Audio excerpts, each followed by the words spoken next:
The Sweet Success of Milton Hershey, a story of failure, risk, and vision.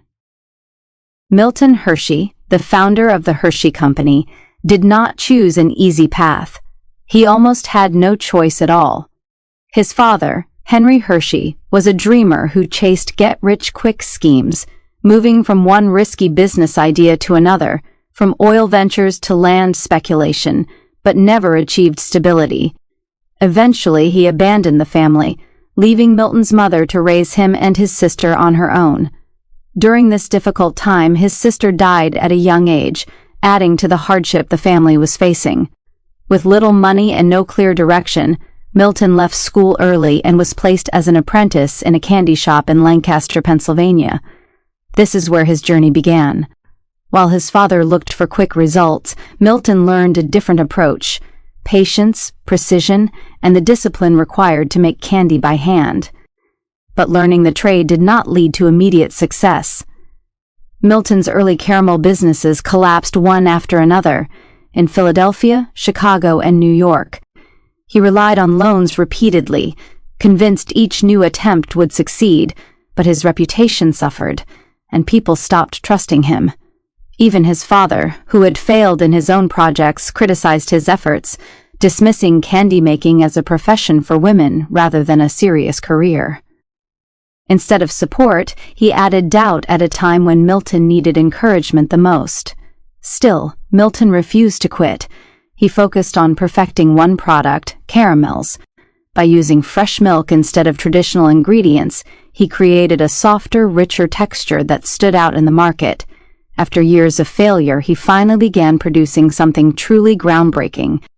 His breakthrough came when an English importer discovered his products through expanding international trade networks and placed a large order for high-quality milk caramels.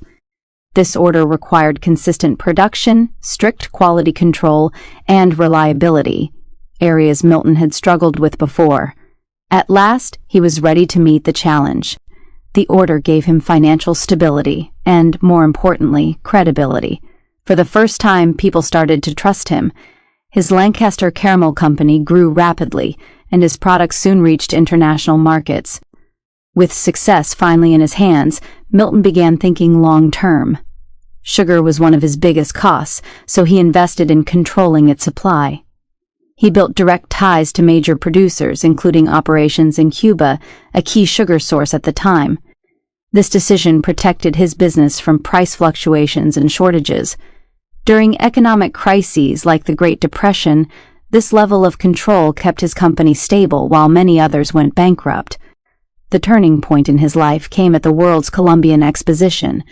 There, Milton saw European chocolate-making machines and immediately recognized a future far bigger than caramels. At the time, chocolate was expensive and mostly limited to the wealthy, but he believed he could develop his own milk chocolate recipe and make it accessible and affordable to everyone. In a bold move, he sold his entire caramel business, his only proven success, and invested everything in chocolate production. It was a risk that could have erased his progress. Instead, it transformed him into one of the most influential figures in American industry. Milton Hershey's journey was not a straight line to success. It was shaped by setbacks, skepticism, and loss. In the end, those struggles prepared him to recognize opportunity when it appeared. Fun fact: Hershey, Pennsylvania, the town built by chocolate. After achieving financial success, Milton Hershey chose a different path from most businessmen. He built a community. As his company grew and hired thousands of workers, he realized that success was not only about production, but also about people. In the early 1900s, he created Hershey, Pennsylvania, a place designed to give his employees a better life. The town offered comfortable homes, schools, parks, and clean public spaces, giving families stability and dignity while many industrial cities remained overcrowded and unhealthy. At the same time, he was transforming the chocolate industry in the United States. While European chocolate stayed a luxury product, Milton focused on mass production, making it available and more reasonably priced to millions. This method helped establish his company as one of the most influential forces in American chocolate, not because it was the most luxurious, but because it reached the most people. For Milton, however, this mission was deeply personal. He and his wife Catherine were never able to have children, and his life was marked by loss, including the deaths of his sister, mother, and later his wife. As a result, he chose to turn that pain into purpose. In 1909, they founded the Milton Hershey School, providing housing, education, and care for children in need. To secure its future, Milton placed much of his fortune into a trust, now managed by the Hershey Trust Company. When he died in 1945 at the age of 88 from pneumonia, his wealth did not fade. It continued to change lives.